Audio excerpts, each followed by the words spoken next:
6 miles an hour.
Baltimore, baby. Turbo exhaust manifold and some spare VR6 3.6 liter flanges. As you can see, all of the bolt holes line up perfectly with the flange. None of the studs are bent.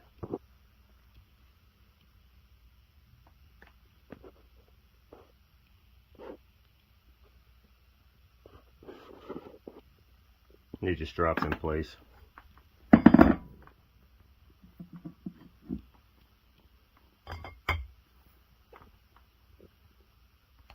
Manifold.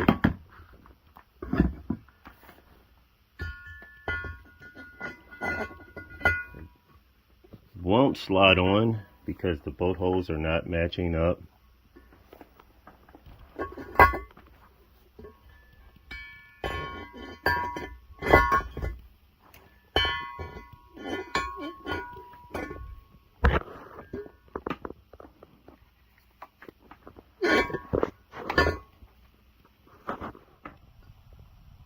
Exhaust manifold with several spare VR6 3.6 liter exhaust manifold flanges. Each one of these lines up perfectly over the studs.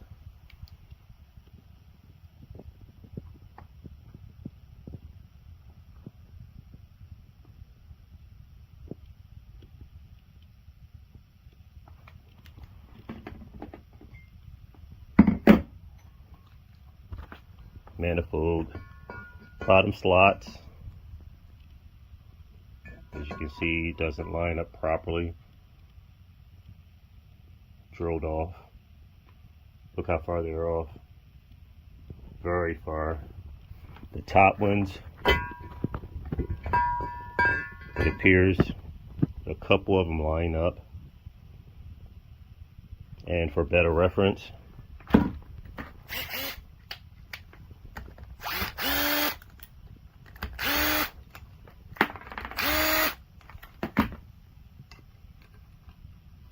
you have to get that bolt out of there.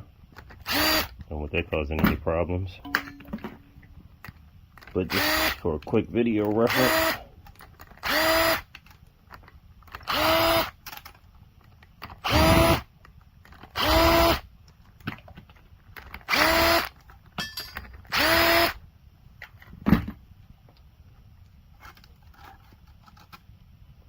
studs itself, back to the manifold.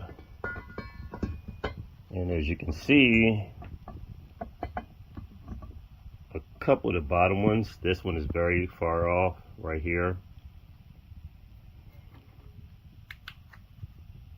Lines up a little bit here. That one's closed. That bottom one's definitely off. And the top, it won't fit down perfectly over the studs.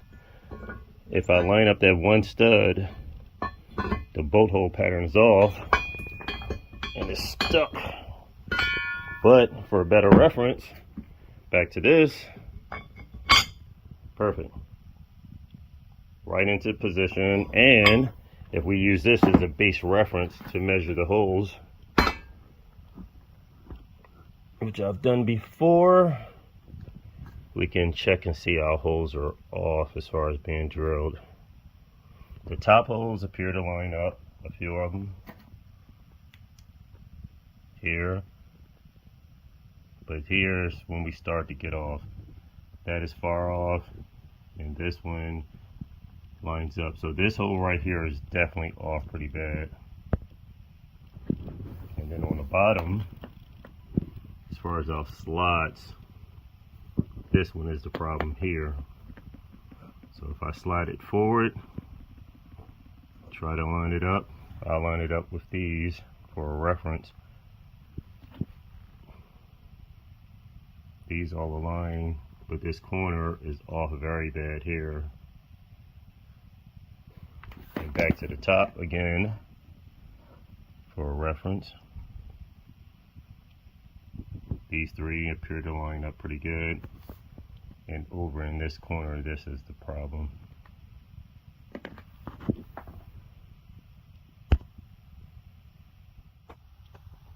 original shipping box for the exhaust manifold.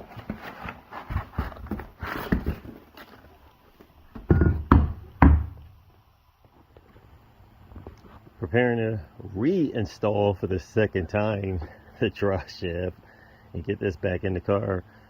We removed it again to install the RS3 shifter linkage that we ordered for a DQ 500 transmission, which is already in position here. Nice Alcantara shift knob, and we'll get all that stuff put back in there. As you can see, custom door panels are looking very great. You also have racing matching seats also, so the interior is going to look very nice with that red thing. Also, the back axles are already installed. They're custom axles also from the drive shaft shop. Adjustable bushings and links, control arms installed as well, so that way we can dial in and tune the suspension. And our front axles have been ordered also to mate up with the DQ 500 transmission. So let's get this bad boy installed. So I use these moving dollies to roll the drive shaft under the car. I wanted to keep it straight as possible due to that CV right there. I want to keep that fairly straight. I don't want to flex it too much. And I have it propped up on jack stands. Now I'm going to try to squeeze this into this tight position to get it mounted to the transfer case. And once I get that installed, then I'll work my way back to connect to the back differential. Things are going great so far. I have the drive shaft on the front pilot shaft. It slid forward onto that. The shaft right there in the middle. Now I'm going to install my 3 bolts. Put some Loctite on the bolts first. Torque them down to spec. Starting off very great. I have everything supported up nice and neat on the jack stands underneath the car, and keeping the drive shaft as level as possible. So I managed to bolt up the front bushing assembly for my drive shaft without any issues at all. Everything turned out great. I didn't even have to climb back under the car. Managed to pull everything forward, put Loctite on all of my hardware, drove it forward, and torqued it down so it looks great. So now I'll climb underneath, maybe mount the support bracket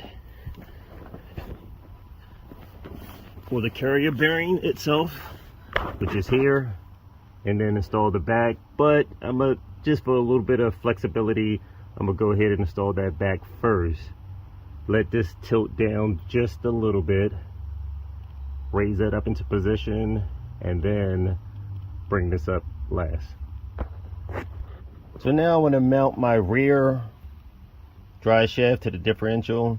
So what I'm going to do is take this dampening balancer off and install it, because you can see the pilot shaft sticking out so far.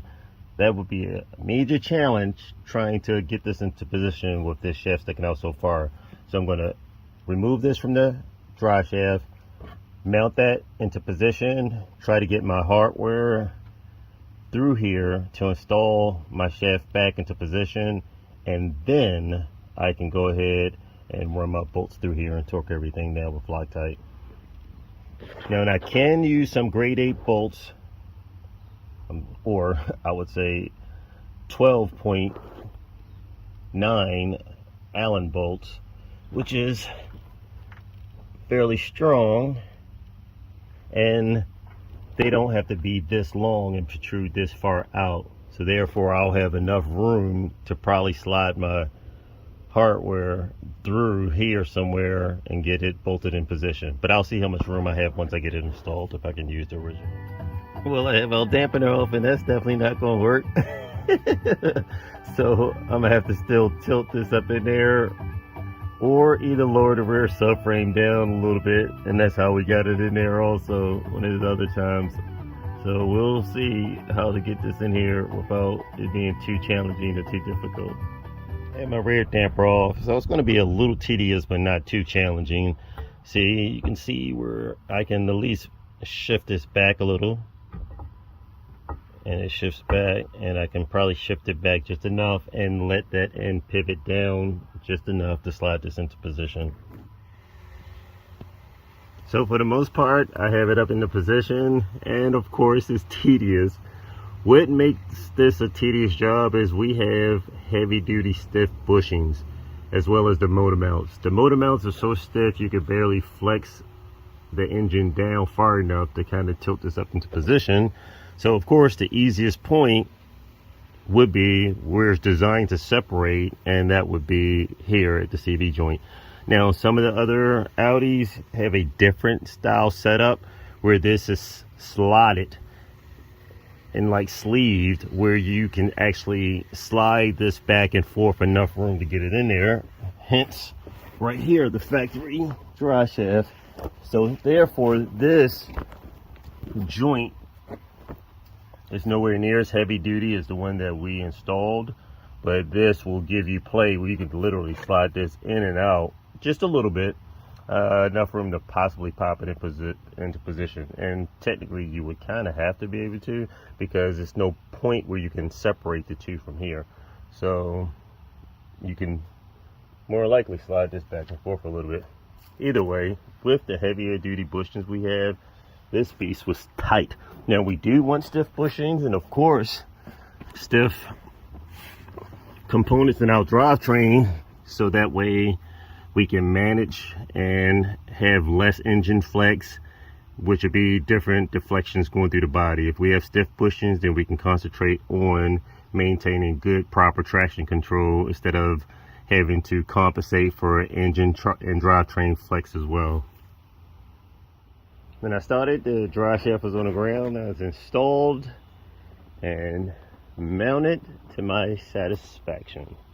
So underneath the car, we have our rear bushing and everything already installed and torqued down into position, Loctite. So all the bolts are nice and tight as they should be. As you can see, straight down the tunnel, this transmission is hooked up good to the drive shaft. We have our carrier bearing installed in position.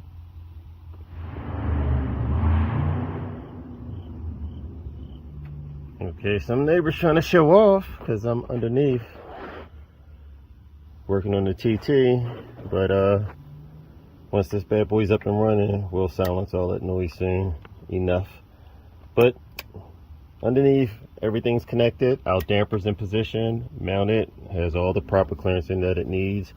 I have everything nice and tight. As you can see down that tunnel, we're centered perfectly. And sliding under the front of the car, all my bolts are torqued down into position for my CV. Carrier bearing is installed. I got rid of the original cheesy grade 8.8 hardware, as you can see, and install grade 12.9 for definitely a lot more strength. I don't want to take any chance of anything flexing or snapping any bolts off, because we will be running a lot of power. We're going to be pushing the limits to all the components on these cars. So I definitely want to make sure hardware failure is not the issue. It'll be components itself. But as we go along, we're beefing up whatever weak area we can. But mission accomplished. This is all installed and mounted into position as it should be. Now I can finally focus on, and as you can see, we have the proper clearance all around. This is centered perfectly, so that way this is driving perfectly. It's not cocked on an angle or anything. Mount it directly and it will be driving perfect. So now that I have the drive shaft in, I can finally start getting focused on my exhaust manifold, which I've been wanting to do for a while. And in the meantime, I will try to source a nice drive shaft for my Audi TT like I did for his. because I definitely do not want to be running this one with the smaller CV right here. I'm going to be putting down some pretty serious power as well with my TT. Not as much as this. This is going to be driving closer and closer to a race application when we put our stage 3 engine in there. But for the most part, my TT is going to be putting out some big numbers also, and I definitely want to follow some of the benchmarks that we're using on this vehicle right here.